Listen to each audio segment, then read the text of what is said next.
Ingat kayo sa mga ministro, mga kababayan. Maraming impacto dyan. Naka-Amerikana pa. Kala mo babait. Pero ang itinurong aral sa mga miyembro, puro kamalian. Ang miyembro, handang ipagpaksakripisyo, ipapatay alang-alang sa kanilang sarili. Kaya po, yan ay maling paggamit ng salita. Parang gamot, pag mali ang paggamit, imbis makagamot, makakalason yan. Yan po ang dapat yung maintindihan. Ang hahanapin nyo, yung mga ngaral na kung gumamit ng salita, timplado sa paraan ng Diyos. Hindi labis, hindi kulang. Kumbaga, ang timpla nasa sukat. Ha? Merong cook, kagaya ko eh. Ako po, bilang cook. Ako, cook ako eh. Meron po kasi ko restaurant eh. Hindi ako gumagamit ng sukat-sukat. Isang kutser, hindi. Hindi ako gumagamit noon. Kalkulasyon ng akin. Ha? Hindi ako gumagamit ng sukat-sukat. Basta't nangangarkula lang ako. Pangit yung nangangarkula pag hindi marunong kumarkula eh. Pagbuhos ng ganin, naalat pati siyang nabusin. Ako mahirap mo na remedyohan yun. Ako, mangarkula man ako, talagang kalkulado ko. Tanda ko nang nagluluto. 7 taon pa lang cook na ako eh.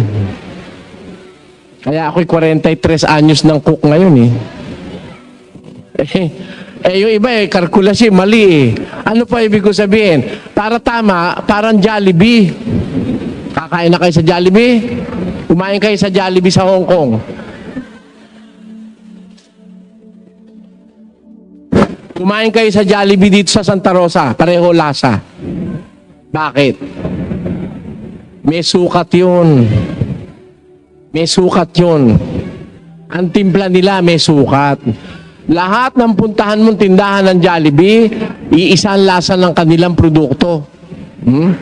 Dahil sukat yun eh. Ganun sana ang paggamit ng salita ng Diyos. Ilagay mo sa sukat. Bakit? Pag wala sa sukat, mali. Ang maraming mga ngaral ngayon, maraming mga paggamit na ginagawa, mali ang sukat. Sabi sa Biblia, mangaral kayo. Sa mga maraming tao, mangaral kayo. Tama yun, nakasulat. Merong mangaral. Oo nga, mangaral tayo sa maraming tao. Punta sa palengke. Pero nagdala ng supot. Diba? Asa na ba yung taga rito ng hamon sa akin? Ba't di na bumalik? Di ba inamon ako rito, no? Dito ako inamon eh. Sabi, babalik daw eh. Lalaban daw sa akin yung kanyang puno. Yung puno niya kasi ang utos, manghingi ng manghingi. Saan maraming tao, pupunta sila. Pero hindi para ang concern ng mangaral eh. Magdadala ng supot. Halimbawa, nasa Santa Rosa, sa palengke, may isa lang nagsisigaw doon, di mo naman naiintindihan dahil magulo eh. Pero mga 30 yung naghahag. May dala-dala supot. Saan mo nabasa sa Biblia yung mangaral kayo, magdala kayo supot? Kolektahan nyo lahat ng tao. Yan ang maling paggamit ng kasulatan. Kaya hahanap po kayo ng mangaral, mga kababayan. Ang hanapin nyo, yung mangaral na kung gumamit ng salita ng Diyos, matuwid. Hindi nagdadagdag, hindi nagbabawas. Pag sinabi, nakasulat. Yun po ang hanapin nyo. Ka sa akin, ibibigay ko sa iyo ang mga bansa na iyong pinakamana. Tapos, iyong, sa versikulo 9, sila'y iyong babaliin ng isang pamanong bakal. Dudurugin mo sila na parang isang sisidlan ng magpapalayo.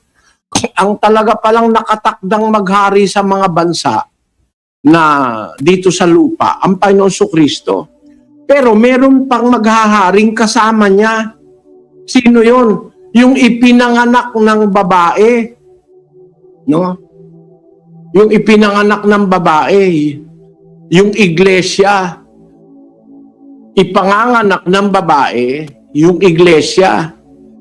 At yun ang anak na lalaki, yung iglesia eh. Kasi ang iglesia po, simbolo siya ng isang lalaking taong lalaki. Ang kanyang ulo si Kristo. Ang iglesia, ang ulo niya si Kristo. Simbolo siya ng isang taong lalaki na ang tawag sa Biblia, taong bago. Brother Willie kung pwedeng pasadahan mo naman yung mga narinig namin ng pasalamat kay Brother Eli. Brother Willie, yun daw iglesia ay sinisimbolo ng lalaki. Sabi ho ng ating mga kaibigan, ang iglesia po ayon ngayon kay Mr. Soriano ay lalaki na at hindi na babae. Ang batayan ni Mr. Soriano, dahil ang iglesia, ang ulo ay si Kristo. Yun nga yung tinatawag na isang taong bago. Efeso 2:15. One new man. Hello? Pwede ko po bang matanong sa mga kasama natin? Tanginin niyo po unang narinig na ang iglesia po ay sinisimbolo ng isang lalaki at hindi ng isang babae. Kay Mr. Soriano po ba nauna yan o nauna si Brother Willie? Yung mga kasama natin, pwede ko po ba kayong matanong? Ano po ba ang dapat nating maunawaan tungkol po rito sa Efeso Kapitulo 5? Kasi ang binasa natin, 5:31-32. Tama po. Ngayon, dapat alam po natin yung paksa ng Apostol Pablo dito po sa Kapitulo 5. Kung atin pong uumpisahan po yung Efeso 5 sa talatang 21 hanggang 33. Ayan. 5:21 hanggang 33. Dito po may pagtalakay na ginawa ang Apostol Pablo tungkol po sa relasyong mag-asawa. Tama po? Are you with me? Ayan. Nasusubaybayan niyo po ba ako, mga magulang at mga kaibigan? Ayan. Para tayo po huwag tayong maligaw, yung Efeso 5:31-32 na binasa ni Ingkong at nagbigay siya ng konklusyon. Para huwag ka maligaw, umpisahan mo sa 21. Yan. Na dyan po, inumpisahan ng Apostol Pablo na ituro yung tungkol sa pagsasama ng mag-asawa, lalaki at babae. Amen. Amen po ba? Tang-ayon po ba kayo doon? Ngayon, babasa po ako ng talata dito po sa Efeso 5. At ang talata po ay 23. Ito po. Sapagkat ang lalaki ay pangulo ng kanyang asawa, gaya naman ni Kristo na pangulo ng iglesia, na siya rin ang tagapagligtas ng katawan. Ayan, ito po yung isang talata na ginagamit din po ni Ingkong para kanyang ituro sa mga tao na mag-asawa po si Kristo at ang iglesia. Paano po ginagawa ni Ingkong? Sapagkat ang lalaki ay pangulo ng kanyang asawa. Yan, hindi kang lalaki, pangulo ng kanyang asawa. Gaya naman ni Kristo na pangulo ng iglesia. Yan, kaya ang lalaki dapat maging pangulo ng kanyang asawa sapagkat si Kristo pangulo ng iglesia na kanyang asawa. Ayun, dagdag lang po ni Ingkong yun. Yung mga panatics, dagdag lang ni Ingkong yun. Wala naman nakasulat na yung iglesia, asawa ni Kristo. Sapagkat ang lalaki ay pangulo ng kanyang asawa, gaya naman ni Kristo na asawa ng iglesia. Ganun ho ba nakasulat? Ayan, yung mga nakikinig, si Ingkong, yung mga fanatics niya, yun ho ba yung pagkakabanggit? Ang lalaki, pangulo ng kanyang asawa, gaya naman ni Kristo na asawa ng iglesia. Hindi naman po yung nakasulat Ang lalaki, pangulo ng kanyang asawa, gaya naman ni Kristo na pangulo ng iglesia. Ano po pinag-uusapan dito? Yung pagiging pangulo. Ayan. ginamit po ng Apostol Pablo na comparison yung relasyon, kaugnayan ni Kristo sa iglesia. Ano po ang kaugnayan ni Kristo sa iglesia? Siya po ang pangulo ng iglesia. Amen. Ngayon, yung lalaki, ayan, para matuto ng kanyang pagiging pangulo sa kanyang asawa, ito po ang ginamit ng Apostol Pablo. Yung pagiging pangulo ni Kristo sa iglesia. Amen. Nagkaintindihan po ba tayo ngayon, mga magulang at mga kaibigan? Yan, bago po tayo pumasok sa alas 12, bago tayo matapos, ito po yung sinasabi ko na pagkakamali ni Ingkong, yung kanyang konklusyon na si Kristo at ang iglesia mag-asawa. Si Apostol Pablo, para maturuan niya yung mga lalaking may asawa tungkol sa pagiging pangulo nila sa kanilang asawa, ito ang kanyang ginamit. Yung pagiging pangulo ni Kristo sa iglesia. Ayan, dapat ang lalaking may asawa, siya ang pangulo ng kanyang asawang babae. Ang tutularan niya, yung pagiging pangulo ni Kristo sa iglesia, hindi po sa pagiging mag-asawa ni Kristo at ng iglesia. Yan, dyan po sumablay si Ingkong, ang inyong the only sensible preacher. Dyan sablay. Ayan, yung mga fanatics. Ayan, simpleng talata po, binasa lang ho natin. Ako ho ba'y nagbigay ng konklusyon? Si Ingkong ang may konklusyon. Ano kanyang maling konklusyon? Mag-asawa si Kristo at ang iglesia.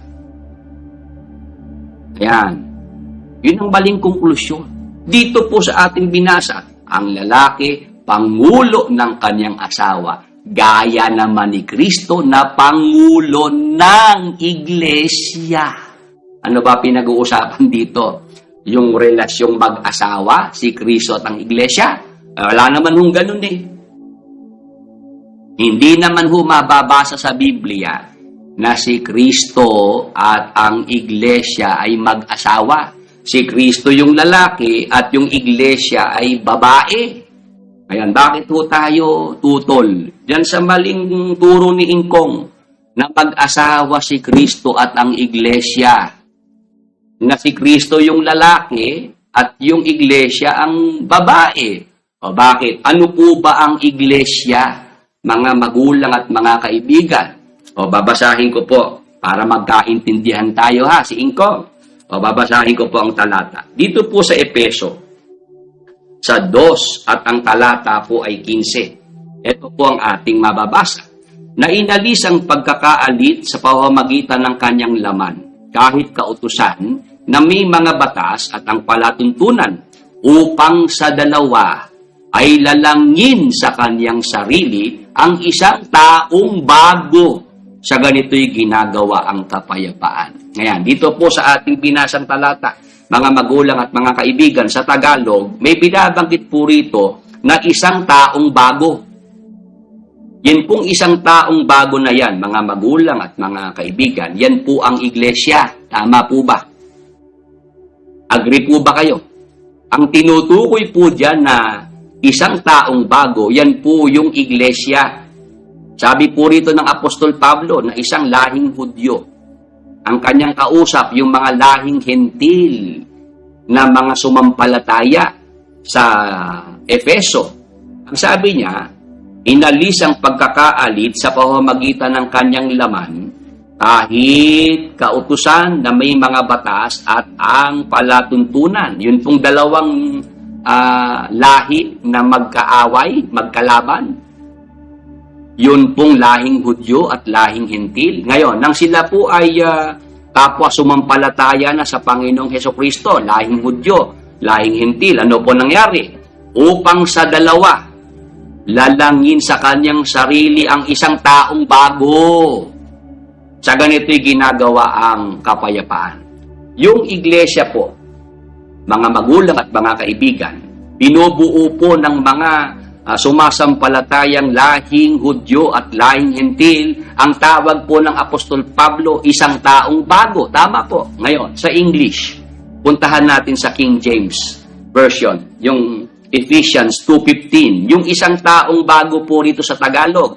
Sa King James, ano po ba ang ating mababasa? O ilagay natin yung King James Version. Having abolished in his flesh the enmity, even the law of commandments contained in ordinances, or to make in himself of twain one new man, so making peace. Mga magulang at mga kaibigan, yung iglesia po, isang taong bago. Ano po ang tawag dyan sa King James Version? One new man. Pag sinabing man, babae po ba yan?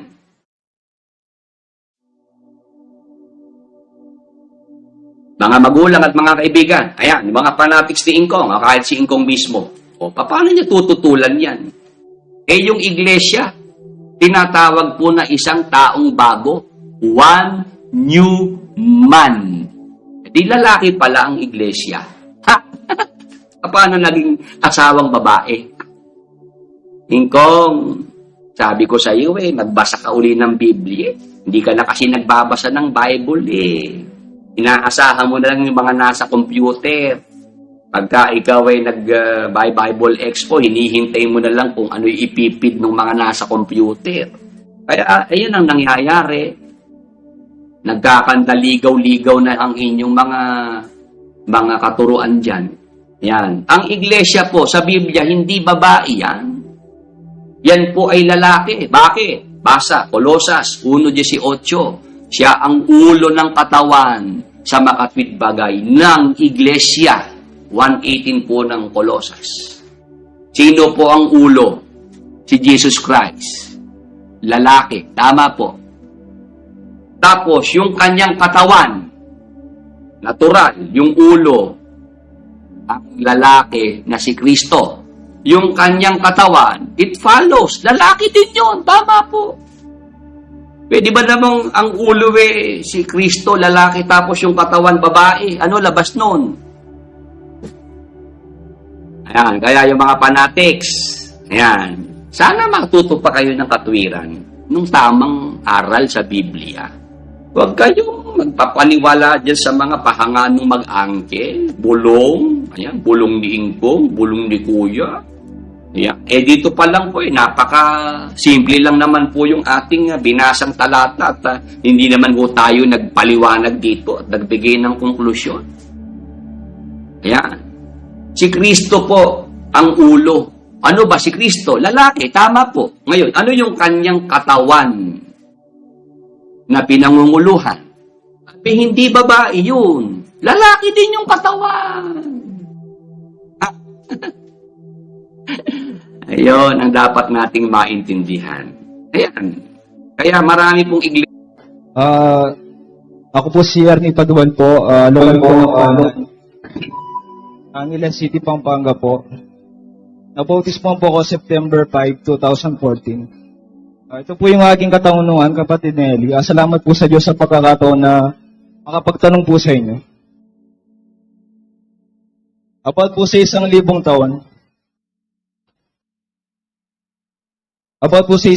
taon, ikukulong na po si Satanas kasama po ng mga demonyo niya sa 1,000 taon. Kasama po ba na makukulong yung sa isang normal na tao na may demonyo sa kanyang katawan? Kung kasama naman po yun na sa isang normal na tao na kasama po sa makukulong po, magiging mabait na po ba siya nun? Yun lang po, salamat po sa Diyos. Hello. Opo, Brother Eli. Hello. Po. Opo, Brother Eli. Pakiulit mo, hindi ko naintindihan Oo nga, kapatid. Lalo na yung huli, magiging ano ka mo? Hindi masyado maintindihan. Pakiulit mo po, kapatid. Ito po, about po sa 1,000 taon, ikukulong na po si Satanas po ng diba po, kasama po ng mga demonyo niya. Kung sakaling pong Kung sakaling pong nakulong po yun, sa isang normal po na tao, meron po siyang demonyo sa kanyang katawan. Kasama po ba na makukulong po yun? Yun lang po. Salamat po sa Diyos. Ito makukulong. Yung ano na po, yung pagdating na po ng 1,000 taon po, yung kukulong po si Satanas po nun, di ba po? O kung sakali nakulong na po siya, Satanas, kukulong kasama yung mga anghel niya, yung mga demonyo, di ba? O alin yung kasamang makukulong? yung mga sa isang normal po na tao po, di ba po may demonyo po sa kanyang katawan? Kasama po ba na makukulong po yun? Yung tao? Yung normal po na tao po na may demonyo po sa kanyang katawan? Oo nga, yung tao may demonyo sa katawan, sabi mo. Kasama bang makukulong yung demonyo o yung tao? Ang tinatanong mo. Yung pong Ikaw na nga may sabi, kukulong nga yung mga demonyo eh. kasama po yun. Hindi tayo nagkakaintindihan. Opo. Ibig sabihin po kung sakali pong kasama po yun, magiging mabait na po ba yung isang normal na tao po nun? Ang tao may kasama ang kanyang sarili. Hindi lahat ng kasamaan ng tao dulot ni Satanas. Kasi kung lahat ng kasamaan ng tao dulot ni Satanas at si Satanas lahat ang may gawa, lalabas, hindi dapat managot ang tao sa Diyos. Dapat ang managot lang si Satanas.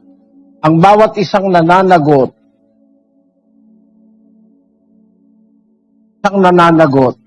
ay merong kanya-kanyang responsibilidad. May kasama ang sarili ang tao. Gaya nung sinasabi dun sa Apokalipsis, sa 20, versikulo 1, umpisahan natin. At nakita ko ang isang anghel na nananaog mula sa langit, na may susi ng kalaliman at isang malaking tanikala sa kanyang kamay. At sinunggaban niya ang dragon, ang matandang ahas, na siyang Diablo at Satanas at ginapos na 1,000 taon. At siya'y ibinulid sa kalaliman at sinarhan, at tinatakan ito sa ibabaw niya upang huwag nang magdaya sa mga bansa. Ayun, salita ron, upang huwag nang magdaya sa mga bansa. Pag nakulong siya, pwede ba namang hindi kasama yung kanyang mga kasamang mandaraya? Dapat kasama rin yun. Ikukulong. Pero ang punto mo, kung kasamang ikukulong, aalis na dun sa tao yung demonyo, no? Yun ang punto mo, no? Opo. Ganon, babait na yung tao. Opo, yun po, kapatid. Yun ang tanong mo, no? Opo, kapatid. Alam mo, gaya nga ang sagot ko sa'yo, ang tao may sariling kasamaan. 1:14-15 ng Santiago. Basahin natin. Kundi ang bawat tao ay natutukso pagka nahihila ng sariling masamang pita at nahihikayat. Tao may kanyang sariling masamang pita na nakatutukso sa kanya even without Satan. At nahihila siya ng sariling pita at nahihikayat. Kung magkagayon, ang kahalayan kung maipaglihi nanganganak ng kasalanan. Ang kasalanan pagkamalaki na ay namumunga ng kamatayan. Ibig sabihin, by himself, kung paano yung mga anghel, by themselves, they turned out to be evil, ang tao rin pwedeng magkaganon dahil lahat naman tayo mayroong tinatawag na ang walang paraladye o pagbabago. Pero lahat ng umiiral, mayroon, may mga pagbabagong nagaganap. Merong pagbabago mula sa mabuti papunta sa masama. 7:29 ng Ecclesiastes. Basahin natin. Narito, ito lamang ang aking nasumpungan, na ginawang matwid ng Diyos ang tao, ngunit nagsihanap sila ng maraming katha. Ngayon, ginawa ng Diyos ang tao matwid. Pero nagbago ang tao. Mula sa pagiging matwid, humanap ng katha.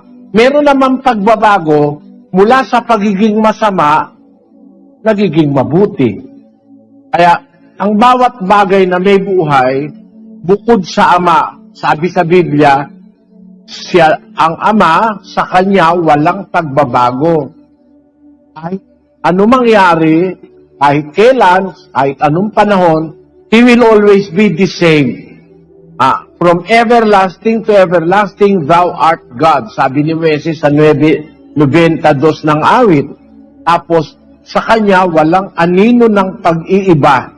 Si Kristo rin nagbago nagkatawang tao, no? Kaya, ang Diyos Ama lang ang sinasabi sa Biblia na hindi nagbabago.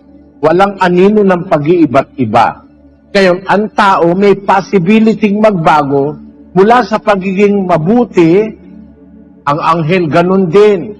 28, 14, 15, 17 ng Ezekiel. Basahin natin.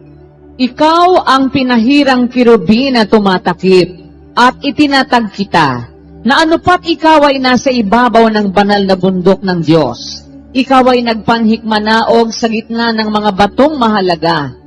Ikaw ay sakdal sa iyong mga lakad mula sa araw na ikaw ay lalangin hanggang sa ang kalikuan ay nasumpungan sa iyo. 17. Ang iyong puso ay nagmataas dahil sa iyong kagandahan. Kita nyo? Yan, anghel ng kerubin yan, nagbago pa Mula sa pagiging sakdal, pumunta sa pagiging masama. Siya na nga yung naging satanas. Ganon din ang tao. Ang tao, bawat isa ay natutukso pagka nahihila ng sariling masamang pita at nahihikaya. Kung magkagayon, ang kahalayan, yung kahalayang nasa tao, kung maipaglihi, nanganganak ng kamatayan. At ang kasalanan, pag malaki na, namumunga ng kamatayan. Kaya, ang tao, kahit wala na yung demonyo, meron pa rin kasama ang mangyayari. Sa nalolooban ng 1,000 taon, merong mga pagbabakang gagawin ng mga naligtas. Maghahari sila kasama ni Kristo, doon sa loob ng paghahari sa 1,000 taon, ay kanilang lilipulin ang lahat ng kapamahalaan, 15:24. Kung magkagayoy, darating ang wakas, pagka ibibigay na niya ang kaharian sa Diyos, sa makatwid bagay sa Ama. Pagka lilipulin na niya ang lahat ng paghahari, at lahat ng kapamahalaan at kapangyarihan. Sapagkat kinakailangang siya'y maghari, hanggang mailagay niya sa ilalim ng kanyang mga talampakan ang lahat niyang mga kaaway. Yung kailangan siya'y maghari, hanggang mailagay niya ang lahat ng kanyang kaaway sa ilalim ng kanyang talampakan. Ibig sabihin doon sa loob ng 1,000 taong paghahari ni Kristo, may mga kaaway pa rin siya. Pero wala si Satanas noon. Nakakulong. At yung kanyang mga anghel, kukulong yon. 12:9 ng Apokalipsis. Atid. At inihagis ang malaking dragon, ang matandang ahas, ang tinatawag na Diablo at Satanas, ang dumadaya sa buong sanglibutan. Siya'y inihagis sa lupa at ang kanyang mga anghel ay inihagis na kasama niya. Ayan. Inihagis na si Satanas at ang kanyang mga anghel inihagis na kasama niya. Di magkakasama silang inihagis, Napansin mo, Sis Luz? Opo, Brother Eli. Basahin mo ngayon yung G's. At narinig ko ang isang malakas na tinig sa langit na nagsasabi, ngayoy dumating ang kaligtasan at ang kapangyarihan at ang kaharian ng ating Diyos at ang kapamahalaan ng kanyang Kristo.